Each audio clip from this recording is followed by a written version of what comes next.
తెలంగాణలో వైన్ షాపులకు దరఖాస్తుల ప్రక్రియ కొనసాగుతుంది. 2620 మద్యం షాపులకు అప్లికేషన్స్ ని స్వీకరిస్తున్నారు ఎక్సైజ్ శాఖ అధికారులు.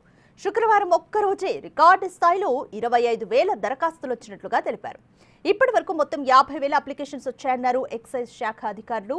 ఇవాళ మద్యం దరఖాస్తులు స్వీకరించడానికి చివరి రోజు కావడంతో 50,000 దరఖాస్తులు వస్తాయని అంచనాలు వేస్తున్నారు.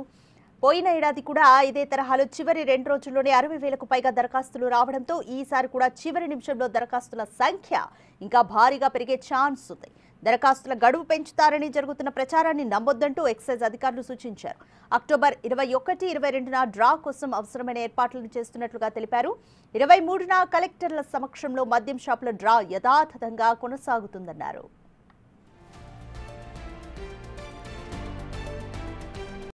జగిత్యాల జిల్లా వెల్గటూరు మండలం స్తంభంపల్లి గ్రామంలో రోడ్డు ప్రమాదం జరిగింది. బైక్ను కారు ఢీకొట్టిన ఘటనలో బైక్పై వెళ్తున్న వ్యక్తికి తీవ్రంగా గాయాలయ్యాయి. గాయపడిన వ్యక్తిని హాస్పిటల్కు తరలిస్తుండగా మార్గ మధ్యలో మృతి చెందాడు. మృతుడు శాంతాపూర్ గ్రామానికి చెందిన బెక్కం సతీష్గా పోలీసులు గుర్తించారు. ఘటనపై కేసు నమోదు చేసుకున్న పోలీసులు దర్యాప్తు చేస్తున్నారు.